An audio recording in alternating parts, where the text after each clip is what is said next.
마태복음 25장에 나오는 종말 비유 가운데에 최후 심판 비유가 있습니다. 혹은 양과 염소 비유라고도 합니다. 우리 모든 인생이 이 땅에서 삶을 마친 후에는 주님의 심판대 앞에 서게 될 것입니다. 분명한 것은 중간지대는 없습니다. 한쪽 편에는 양의 무리와 함께, 한쪽 편에는 염소의 무리와 함께 구별된다라는 것입니다. 중간은 없습니다. 이런 이야기가 있습니다. 어느 병원에 한 여성도가 누워 있는데 그만 병세가 심했는지 의식을 잃고 혼수 상태에 빠졌습니다. 오늘 보니까 설교 시작하기 전에 혼수 상태에 계신 분은 없을지 모르겠습니다. 혼수 상태에서 헤매던 그분이 의식을 회복하지 못하고 그만 숨을 멈춰버렸습니다. 이 여성도는 곧바로 하나님 나라의 하나님 천국문 앞에 섰는데, 하나님 심판대 앞에 섰는데 거기서 그런 소리가 들리더랍니다. 너는 누구냐? 자, 이 소리 들으면 우리 참 서운할 것 같아요. 아무개 왔구나, 아무개야 하고 먼저 이름 불러도 모르겠는데 천국문 앞에 딱 섰는데 너는 누구냐 그렇게 그러더래요. 서운하지만 대답은 해야 되니까 저 아무개 부인 누굽니다 라고 대답했대요. 그러니까 다시 이렇게 소리가 들렸습니다. 누구의 부인이라는 것이 아니라 네가 누구 아내라고 묻는 것이 아니라 너는 누구냐? 누구 아내가 아니면 엉겹결에 또 그러면 나 누구 엄마입니다. 누구 엄마입니다. 저 누구 엄마예요. 그랬더니 또 다시 네 자식이 누구냐라고 묻는 게 아니라 너는 누구냐라고 묻더래요. 그리고 생각해 보니까 자기가 젊었을 때 학교 선생님이었습니다. 제가 학교 선생으로 아이들한테는 아무개 선생님하고 불렸습니다. 저 아무개 선생입니다. 그랬더니 네가 한 직업을 묻는 게 아니다. 너는 누구냐 또 물어보더래요. 이럴 때 이름 대면 될까요? 이름 대면 될까요? 이렇게 자꾸 대답을 해도 너는 누구냐 물어보는 그 질문에 관한 의도도 답도 못하고 우물쭈물하는 사이에 이 성도가, 여자 성도가 다시 이렇게 대답했대죠. 저는 교인입니다. 기독교인입니다. 그랬더니 하늘에서 또 그러더래요. 너의 종교를 묻는 게 아니다. 너는 누구냐.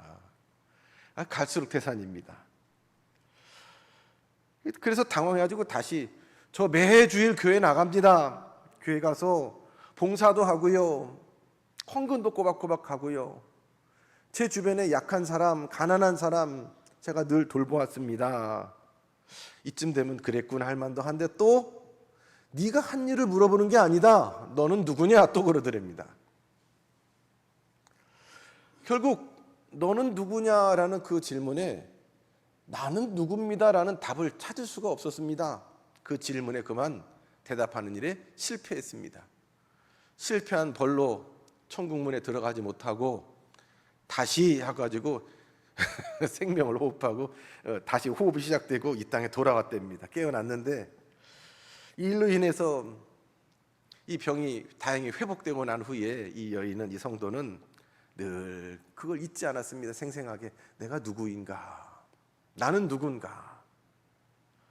늘 모든 순간순간에 나는 누구로 지금 여기 있고 나는 누구인가 생각하면서 살아가고 먹고 자고 말하며 살아가는 중에 어느새 자기가 자기를 발견하고 또 근사한 인격과 신앙과 가치관으로 그 믿음이 세워졌다라는 이야기가 있습니다.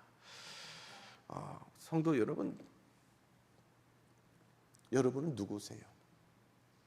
하나님이 너는 누구냐라고 물어보면 뭐라고 대답하시겠어요?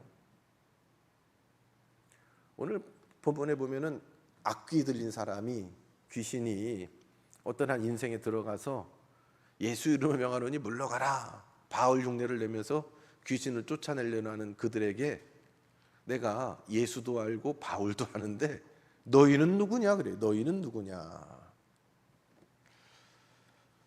끊임없이 우리는 이 질문 앞에 서 있습니다. 성경에는 구석구석에 이런 하나님의 질문이 있어요. 성도야, 아담아, 너는 누구냐? 아담아 어디 있느냐? 가인아, 네 동생이 어디 있느냐? 끊임없이 엘리야야, 네가 어찌하여 이러고 있느냐? 하나님은 우리에게 질문하십니다. 그 질문의 내용 가운데 궁극적으로 너는 누구냐라는 겁니다. 너는 누구길래 여기 있고 왜 이러고 있고 이러고 살고 있느냐? 그러면서 그 안에 더 깊은 질문은 너의 삶의 의미를, 존재의 의미를, 여기 있는 그 이유를 네가 아느냐라는 겁니다. 질문은 아주 쉬운데 이 질문에 관해서 명료하게 선뜻 또렷하게 대답하는 사람은 많지 않을 것 같습니다. 심지어 악귀 들린 자가 너는 누구냐? 너희는 누구냐? 너희 한 개인 너희는 요즘 이 세상 가운데에 세상 사람들이 당신들 교회 뭐 하는 사람들이에요? 당신 교회 다닌다며? 교인들 뭐 하는 사람들입니까? 아니 당신들 목사라며. 목사 당신 뭐 하는 사람들입니까? 우리는 끊임없이 마치 귀신 들린 자가 이 악귀가 질문을 하듯 오늘 세상이 교회와 성도에 관하여 당신들은 뭐냐고, 뭐 하는 사람들이냐고, 뭐 하는데 이렇게 지금 모여 있냐고 질문하고 있습니다. 어쩌면 이 질문은 세상이 질문하고 악귀 들린 자가 질문하지만 또 우리 안에 끊임없이 하나님이 우리에게 주시는 질문 중에 하나입니다. 너희는 누구냐? 너희 낙원교회는 뭐 한다고 50년 가깝게 여기에서 이러고 있느냐? 그 질문에 관해서 우리는 대답할 답이 예비되어야 되겠습니다. 오늘 보면 사도행전 19장은 에베소를 배경으로 합니다. 이 에베소는 이 아시아의 서쪽 끝입니다. 서쪽 끝에 큰 항구입니다. 많은 사람들이 몰려 있고 특별히 이 아데미 신전을 비롯해서 많은 우상들, 신전들이 있는 곳입니다. 우리 교회가 지금 성지순례 이스라엘도 지금 전쟁 때문에 못 가고 또 터키나 중심으로 이쪽도 지금 가보려고 계획하는데 지금 신청자가 몇 명 안 됩니다. 그래서 지금 주춤하고 있는데 저도 아직 여기를 못 가봤습니다만, 그래서 바울이 2차 전도여행 때는 이 에베소로 직행을 해서 이 큰 도시 에베소를 중심으로 사역을 하고자 했습니다. 근데 우리가 아시는 바와 같이 그 첫 걸음부터 바울이 바나바하고 그 1차 전도여행 때 중간에 지 맘대로 돌아간 마가 요한을 데려가느냐 마느냐 가지고 바울과 바나바하고 대판 싸우고 조정을 못한 채 바나바는 바나바대로 바울은 바울대로 신라를 데리고 왔습니다. 그리고 계획한 대로 여기저기 다니려고 하는데 예수의 영이, 하나님의 영이, 예수의 영이 그 복음 전하는 거를 막고 이렇게 따로 인도합니다. 바울의 계획과 다르게 성령께서 인도하실 때에 이 에베소로 바로 직행하지 못하고 뜻하지 않게 드로아에서 환상을 보고 배를 타고 지중해를 건너서 빌립보 성으로 들어갑니다. 유럽으로 들어갑니다. 그리고서 나중에 유럽 쪽으로 쭉 거쳐서 뭐 고린도며 어디며 전도하고 나중에 나오면서 이 에베소 항구를 통해서 2차 전쟁을 마치게 됩니다. 그리고 바로 이 3차 전도여행에서 다시 에베소에서부터 시작하는 것을 볼 수가 있습니다. 바울이 이 에베소에서 교회를 개척하고 하나님의 말씀을 가르치면서 여러 가지 이적과 기사를 행하고 있는 사역들이 바로 오늘 사도행전 19장에 나옵니다. 바울이 에베소에 왔는데 그 사이에 에베소의 지도자인 아볼로가 고린도에 간 까닭에 에베소 교회의 지도자가 없습니다. 그 사이에 바울이 그곳에 가서 그들을 만나서 제자들에게 물어봅니다. 너희가 믿을 때에 성령을 받았느냐? 그런데 이 얘기를 듣고서 어리둥절합니다. 이 아볼로를 통해서 예수에 관해서 이 얘기를 듣고 복음을 받았고 교인이 됐지만 성령에 관한 이야기는 듣지도 못했고 세례도 받지 못했고 역사를 보지도 못했습니다. 우리는 성령이 뭔지 몰라요 라고 하는 중에 그러면 너희는 무슨 세례를 받았느냐 그랬더니 우리 세례 받았는데 요한의 세례를 받았습니다. 요한이 요단 강가에서 회개를 촉구하면서 했던 그 회개의 세례를 받았다라는 것입니다. 이 바울 일행이 그 얘기를 듣고 주 예수 이름으로 저들에게 세례를 주었습니다. 그리고 저들에게 안수할 때에 예수 이름으로 저들이 세례를 받고 또 성령이 그들 가운데 임하는 가운데 방언이 터지고 예언이 하기도 하고 하나님의 역사가 나타나기도 했습니다. 그때 그 세례를 받은 사람은 12명쯤 됐다라고 합니다. 그래서 석 달 동안 이 에베소 회당에 가서 복음을 열심히 전하고 바울이 가르쳤는데, 바울이 전한 복음은 8절에 보면 바울이 회당에 들어가 석 달 동안 담대히 하나님 나라에 관하여 강론하며 권면하되, 바울이 전한 복음은 하나님 나라였습니다. 예수 믿고 회개하고 구원받아 천국 가는 그 하나님 나라가 아니라 그 하나님 나라의 지금 시작으로 이 땅에서 누리는 하나님의 나라입니다. 하나님의 백성, 하나님의 사람들을 통해서 성도가 머무는 그 자리를 천국과 같이 맞드는 하나님 나라 백성들로 말미암아 그 자리가 하나님 나라 되는, 하나님 나라에 관한 하나님 말씀을 공부하고 설교하고 저들이 훈련을 받았습니다. 그렇게 저들이 하나님의 말씀을 잘 배우고 공부했는데, 그 가운데 어떤 마음이 굳은 사람들이, 유대인들이 또 반대하고 분란을 일으켜서 바울은 이 에베소 교회에 오래 더 머물지 못하고 그곳을 떠나서 제자들을 그곳에 따로 세워놓고 바울은 두란노 서원으로 가서 거기서 역시 하나님의 말씀으로 열심히 양육을 했습니다. 무려 2년 동안 두란노 서원에서 하나님 나라와 예수 그리스도에 관한 것들을 가르쳤습니다. 그렇게 하나님의 말씀을 가르치는 동에 유대인이나 헬라인이나 다 복음을 받고 하나님 나라에 관한 소망을 갖고 근사하고 멋진 교회 공동체, 신앙 공동체가 되었습니다. 하나님의 말씀이 충만한 공동체가 되었습니다. 하나님의 은혜가 가득한 교회가 되었습니다. 그럴 때 오늘 말씀 11절에 보면 하나님이 바울의 손으로 놀라운 능력을 행하게 하시니, 그 교회에 바울을 통해서 하나님의 능력이 나타났습니다. 저들은 한 번도 하나님의 능력을 구한 적이 없습니다. 병을 고치게 해달라고, 귀신을 쫓게 해달라고, 또 내가 기도했더니 내가 원하는 대로 내 소원이 이루어지게 해달라고 구한 적이 없습니다. 저들은 집중해서 우리를 하나님이 어떻게 사랑하셨는지, 그 아들 예수 그리스도를 통해서 어떻게 십자가를 통해 구원하셨는지, 그리고 장차로도 하나님의 백성들을 어떻게 하나님 나라로 이루실 것인지 집중하고 공부했습니다.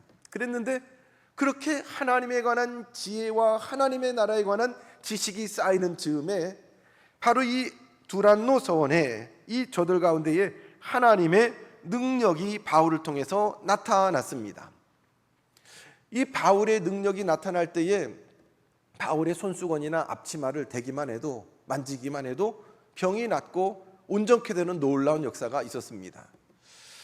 요즘에 우리가 참 숨 쉴 새 없이 덥지요. 지금 예배당은 시원한데 아마 예배당 문만 나가도 콕 하고 답답하고 좀 많이 더울 것입니다.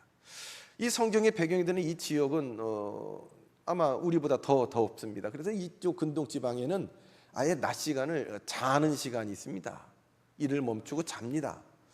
그래서 오늘 본문 보면은 바울의 앞치마와 수건이 있는데, 바울도 다른 분들 것처럼 아침에 일찍 일하다가 우리 시간으로 한 11시 점심 전에 11시 전에 일을 멈추고 점심 먹고, 그리고 다른 분들처럼 잠을 자고 좀 쉽니다.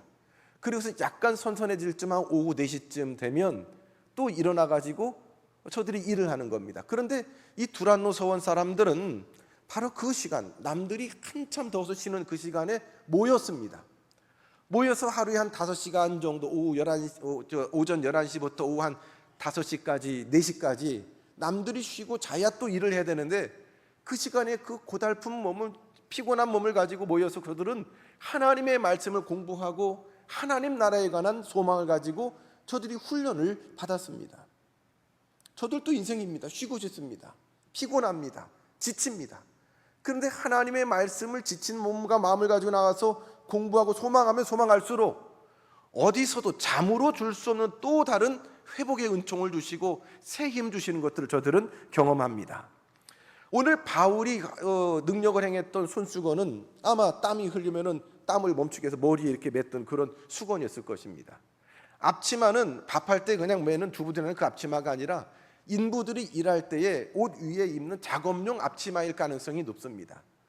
바울은 그 수건, 그 앞치마 그대로 한 채로 복음을 전했고, 그리고 성경 공부를 했고, 그리고 그 앞치마와 수건이 병작에 닿고 악한 자에게 달 때에 하나님의 능력이 나타났습니다.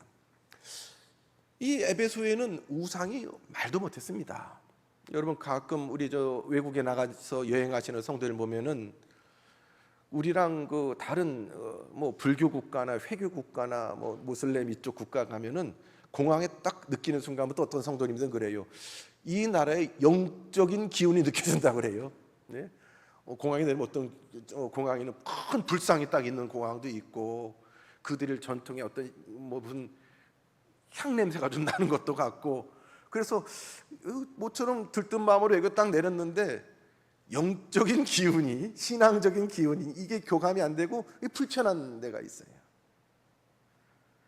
이 에베소가 바로 그런 곳입니다. 어쩌면 가는 데마다 우상들을 향한 신전들 제물들이 막 있고 향 냄새가 나고 그들을 향한 제물들이 여기저기 받쳐져 있고 그런 곳. 그래서 이 우상들을 섬기는 일로 산업이 형성될 정도로 많은 우상을 만들어 팔고 또 우상에 바치는 제물들 장사가 흥하고 또 동네마다 그냥 점집들이 쫙 깔려 있어가지고 무당들이 들끓고 그래서 그걸로 생활하는 마술하는 사람들, 주문 외우는 사람들, 향 만들어 파는 사람들, 우상 만들어 파는 사람들, 또 귀신 쫓아내는 축기하는 무당들, 이것들이 가득한 동네가 바로 이 에베소입니다. 에베소입니다. 젊을 때 그 산 다니는 걸 좋아해가지고 산이란 산 안 다니고 다 다녀봤는데 어느 날 지리산 꼭대기 올라갔다가 내려오는데 길을 잃어가지고 계획했던 거랑 전혀 다른 동네를 친구하고 내려오게 됐습니다. 그랬더니 그 내려오는 길 골목마다 느낌이 음침해요. 그 계곡마다 그렇게 다 이렇게 촛불 켜놓고 굿하고 뭐 이렇게 차려놓은 상 차려놓은 게 계속 줄줄이 있고 한참을 내려와서 동네 마을에 다 도달했는데 마을에 뭐 왜 점집이 그렇게 많은지 무당집들이 있고 거의 차 타는 길가까지 나왔는데서 교회는 한 군데도 없고 사방 점집들이 있고 무당들이 있고 뭐 굿하고 점치고 근데 이렇게 분위기가 그래서 그런지 몰라도 왠지 제 마음도 아유 이게 불편해지는 그런 동네를 지나온 적이 있습니다.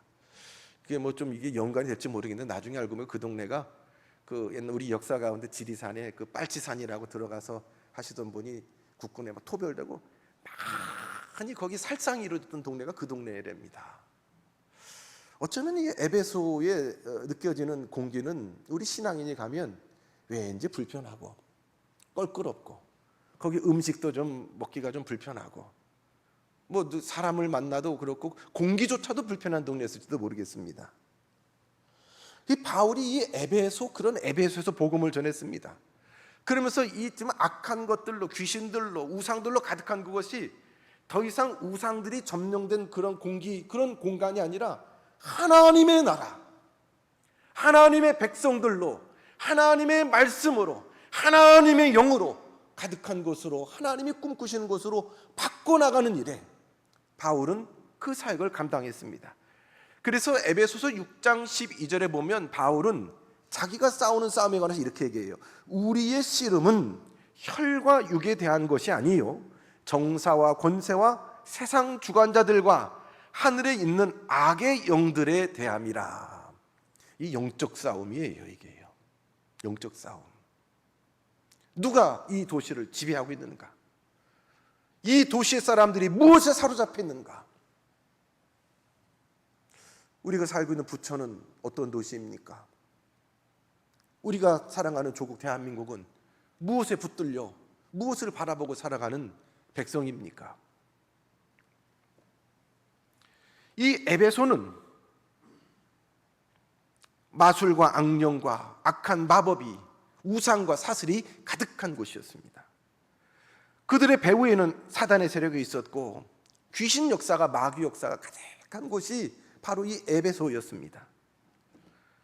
그러다 보니 귀신의 힘을 빌어서 마술을 행하던 마술사들이 바울과 바울에게 임하는 하나님의 능력을 보니 그들은 깜짝 놀랐습니다. 자기들이 행하던 능력과는 결이 다르고 차원이 다른 것이었습니다.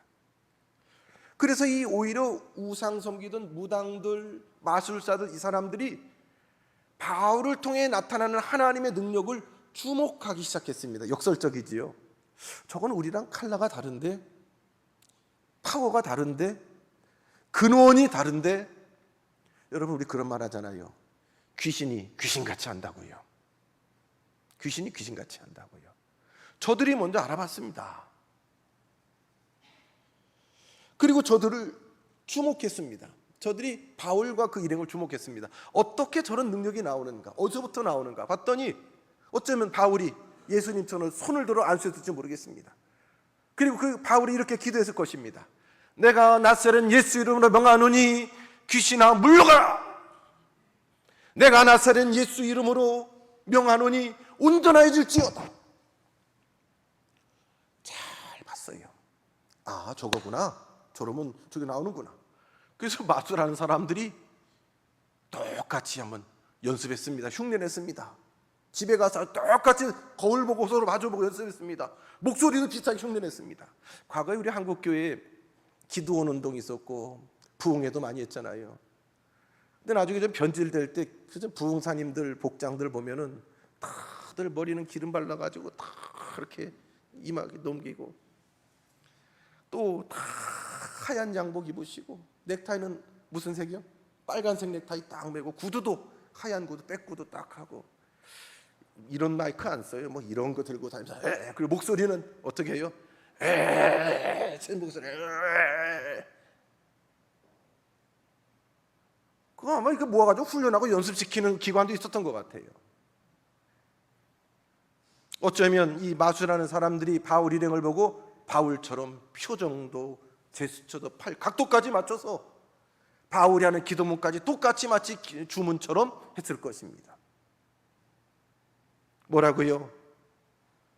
내가 바울이 전파하는 예수를 의지하여 너에게 명하노라. 예수도 그냥 예수가 아니에요. 내가 나사렛 예수 이름으로가 아니에요. 좀 바로 나사렛 예수를 하니까 좀 뭐하니까 바울이 명하는, 바울이 전파하는 예수를 의지하여 너에게 명하노라. 귀신아 물러가라. 그랬더니 사람 속에 들어간 그 악귀 들린 사람이 그랬대지요. 뭐라고요? 물러가기는커녕 이렇게 쳐다보더래요. 그렇게 하는 귀신 마술한 사람하고. 야, 내가 바울도 알아. 그리고 내가 예수도 알아. 근데 너는 누구냐? 기가 막히죠. 너 예수 잘 모르는구나. 너 바울도 나는 바울도 알고 예수도 알아. 너는 누구냐? 간혹 저랑 신학교에서 같이 공부했던 목사님들이나 이런 분들이 저 기독교 방송이라는 채널에 이렇게 TV에 매스컴에 나올 때가 있어요. 그러면 저 우리 선배님인데 뭐 어떻게 내가 아는 분 저거 하시네. 그러면은 저희 큰 아이가 그러더라고요. 아빠 이렇게 평소에 연락 안 하고 그냥 아는 거는 아는 사람이 아니야. 지인이야. 지인이야. 그냥 얼굴만 아는 거지 친구라고 하면 안 돼. 지인이야. 지인도 아닌 거예요. 내가 바울이 전하는, 예수가 전하는, 바울이 전파하는 그 예수 이름으로 명하노니 물러가라. 내가 예수도 알고 바울도 아는데 너는 도대체 모르겠어. 너는 누구냐? 이걸 명했던 사람들이 당황합니다. 똑같이 흉내냈습니다. 그 순간적으로 머릿속으로 했을 거예요. 뭐가 잘못됐을까? 나는 왜 안 될까? 뭐가 잘못됐을까? 더 나아가 악귀 들린 사람이 이들을 뛰어 올라가지고 힘으로 제압을 했습니다. 그리고 조업했던 것 같아요. 옷도 좀 잡아 뜯었던 것 같아요. 귀신 들린 사람 힘으로 안 된대지요. 막 제압당하고 옷도 찢기고 벗은 몸으로 옷 찢긴 채로 그냥 도망가 버렸습니다. 망신을 당해버렸습니다. 오늘 본문은 아주 간단하게 기록하고 있지만 더더군다나 오늘 그렇게 망신당한 사람들이 제사장의 아들이었습니다. 제사장 스게와의 아들들이었습니다. 이기지를 못했습니다. 제사장의 아들들이라면 그래도 뭐 좀 앞으로 이 제사장은 승계되잖아요. 자식으로 승계되기 때문에 종교 지도자로 쓰임받을 수 있는 예비 후보자들입니다. 그런데도 이 사람들이 아주 망신을 당했습니다. 오늘 본문을 통해서 중요한 거 하나 우리가 알 수 있게 되는데, 그것은 하나님과 나와의 관계, 예수님과의 관계가 바로 정립되어 있어야 된다는 것입니다.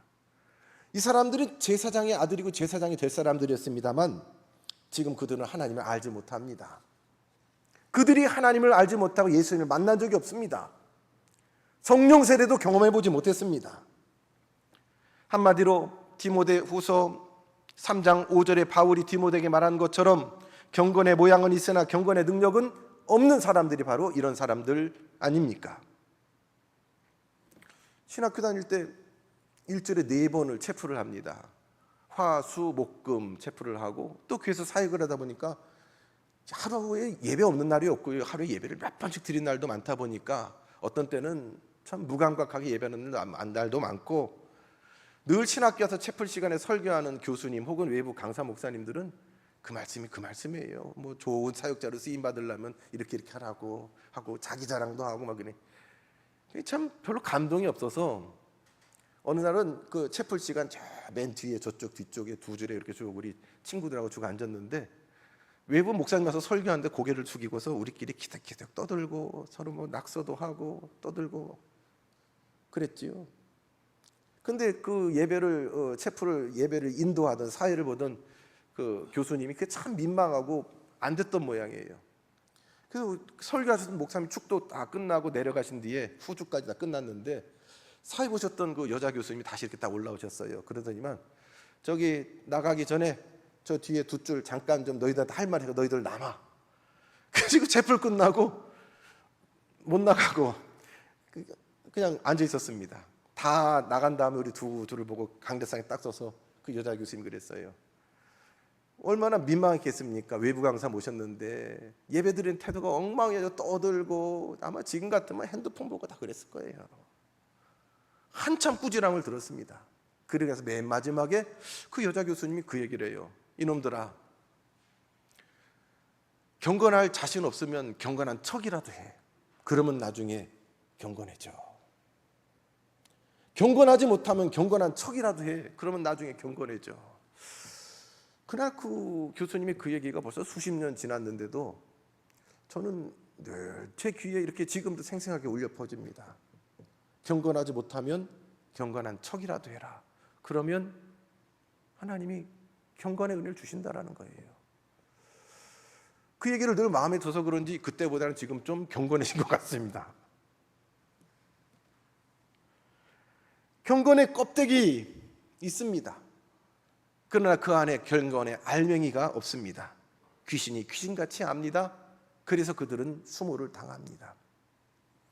교회가 세상으로부터 수모를 당하는 것은, 성도와 목회자가 수모를 당하는 것은 세상이 우리를 향한 기대를 갖고 있기 때문입니다. 당신들이 우리랑 같으면 안 되잖아. 목사님이 그러면 안 되잖아요. 교회가 그러면 안 되잖아요. 그럴 것 같으면 당신들 뭐 한다고 매 새벽마다 올라가서 새벽 기도를 하고 뭐 모여서 예배한다고. 당신들 우리랑 똑같이 살 바에는 그냥 우리랑 똑같이 먹고 마시고 할 거 하고 살지.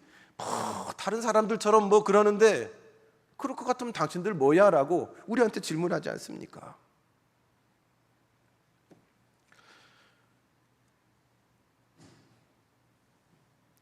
저들에게는 바울은 능력이 있었지만 저들에게는 아무런 능력이 없었습니다. 껍데기만 있었기 때문입니다. 그리고 무엇보다도 저들은 그들 안에 바울을 통해 나타나는 하나님의 능력을 보지 못하고 바울 안에서 뭐가 나오는 것처럼 흉내만 냈습니다. 그러나 11절을 보면 하나님이 바울의 손으로 놀라운 능력을 행하게 하시니, 그 능력이 어디서부터 왔습니까? 누구의 능력입니까? 하나님의 능력입니다. 제사장의 아들들도, 점치는 사람들도, 이 마술쟁이들도 이 능력의 근원을 저들은 몰랐습니다. 놓쳤습니다. 착각했습니다. 그래서 흉내내면 어쩌면 우리도 그런 능력이 있을지 몰라라고 흉내를 내고 있는 것입니다.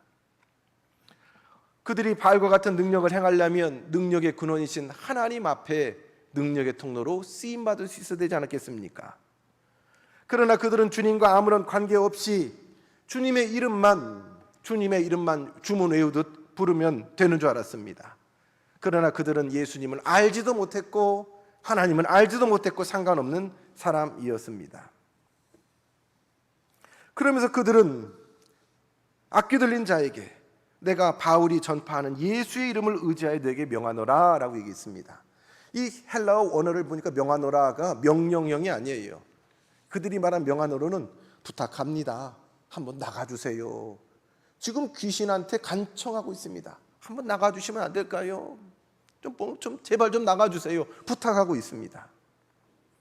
예수님과 아무 상관없이 예수 이름으로 이교적인 축기 관습을 따라 주문 외우듯 인용하고 있었기 때문에 악귀 들린 자가 내가 예수도 알고 바울도 알거니와 너는 누구냐라고 묻는 질문에 아무 대답을 할 수가 없었습니다. 귀신이 귀신같이 알지요. 예수님이 사역할 때도 사람들은 예수님을 몰라보고 마을에서 쫓아내고 막 예수님 쫓겨가고 그랬는데 귀신이 압니다. 마가복음 5장 7절에 보면 거라사 지역에서 귀신이 와가지고 큰 소리로 부르짖지요. 지극히 높으신 하나님의 아들 예수여, 나와 당신이 무슨 상관이 있나이까? 원컨대 하나님 앞에 맹세하고 나를 괴롭게 마옵소서. 또 누가복음 4장 34절에도 보면 나사렛 예수여, 우리가 당신과 무슨 상관이 있나이까? 우리를 멸하러 왔나이까? 나는 당신이 누군 줄 아오니 하나님이 거룩한 자니이다. 여러분, 귀신도 이렇게 아는데요, 우리 인생이 가리워져서 몰라요. 그래서 야고보서에 보면 야고보서 2장 19절에 보면 내가 하나님은 한 분뿐인 줄 아느냐 믿느냐 잘하는도다. 귀신들도 믿고 떠느니라. 사랑하는 성도 여러분, 그럼 나는 누굽니까 도대체? 하나님 앞에 네가 누구냐라고 할 때 뭐라고 대답해야 됩니까?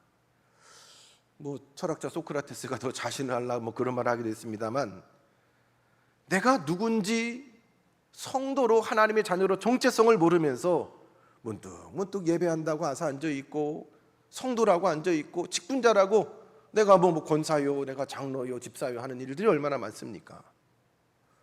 그런 모습이 어쩌면 스게와의 아들들처럼 나 제사장 곧 될 사람이야 라고 귀신들 앞에 말한들, 야 내가 예수도 알고 바울도 아는데 너는 글쎄 모르겠다, 제사장의 아들? 그게 뭔데? 라고 하지 않겠습니까? 여러분, 예수님이 아니 하나님이 네가 누구냐라고 물어보면 우리는 뭐라고 대답을 해야 될까요? 첫 번째 대답은 나는 죄인입니다 라는 죄의 고백입니다. 나는 죄인입니다. 죄 가운데 영원히 지옥의 나락에 떨어질 수밖에 없는, 구원받지 못할 죄 가운데 있는 나는 죄인입니다. 그리고 이어서 두 번째 대답은 나 같은 죄인을 하나님이 사랑하셨습니다. 하나님이 먼저 나를 사랑하셨고 그 아들 독생자 예수 그리스도를 대신 십자가에 죽게 하기까지 나 같은 죄인을 하나님이 사랑해 주셔서 내가 하나님의 백성, 하나님의 자녀 되었습니다. 우리는 이 고백을 늘 가지고 살아야 합니다. 영원히 죽을 수밖에 없는 죄인인 나를 하나님께서 은혜로 구원해 주셨습니다. 사랑해 주셨습니다. 그래서 나는 하나님의 백성으로 이 땅에서 사명을 감당하고 영원한 하나님의 나라에 살아갈 하나님의 백성입니다. 하나님은 나로 하나님을 찬송하게 하셨습니다.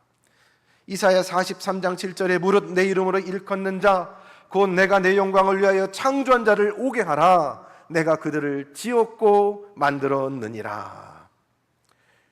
나는 하나님의 영광을 위하여 쓰임받기 위하여 지음받았다고 확신하고 살아가는 것이 너는 누구냐라는 질문에 우리의 대답이 아니겠습니까? 말씀을 정리합니다. 사랑하는 성도 여러분, 너는 누구냐라고 하는 주님의 질문에 대답할 수 있어야겠습니다. 그럴 때 마태복음 25장에 양과 염소 비유 가운데에 어떤 인생은 문전박대를 당하지요. 나는 너를 도무지 알지 못한다. 나를 떠나라 악한 자들아. 근데 어떤 인생은 주님이 먼저 알아보고 고맙다. 네가 나를 위하여 이렇게 살았구나. 먼저 품어주시는. 그 오히려 성도가 당황하지 않습니까? 제가 언제 그랬습니까? 예수님 앞에 제가 언제 그랬습니까? 네가 지극히 작은 자 하나에게 한 것이 곧 나에게 한 것이다 라고 주님이 우리를 먼저 알아봐 주시지 않겠습니까? 성도 여러분, 우리는 그런 사람들입니다. 하나님의 영광을 위하여, 하나님이 기뻐하시는 하나님 나라를 위하여 부르심을 받았고 구속함을 받았고 또 우리의 이 땅에서 호흡 다하는 날까지 그것을 위해서 예배하며 살아가는 삶, 그 사람이 성도고 교인이고 또 우리 교회의 존립의 이유인 줄로 믿습니다. 하나님의 영광이 여러분이 있는 그곳 가운데에 넘쳐나기를 바랍니다. 하나님의 나라가 확장되길 바랍니다. 우리 낙원교회로 말미암아 이 지역의 주민들, 우리 이웃들이 하나님의 복을 받고 하나님의 거룩하신 영향력 아래 확장되어지는 놀라운 은혜 누리길 주님의 이름으로 축원합니다. 고맙고 감사하신 아버지 하나님, 우리는 하나님의 사람입니다. 하나님 때문에 있습니다. 하나님 때문에 삽니다. 하나님 때문에 또 우리의 생명을 살아가고 죽기도 할 것입니다. 그렇게 이 땅을 하나님 나라를 위해 살아가게 하시고 하나님의 능력을 경험하며 은혜의 통로로, 은총의 통로로 쓰임받게 하옵소서. 예수님 이름으로 기도드리옵나이다. 아멘.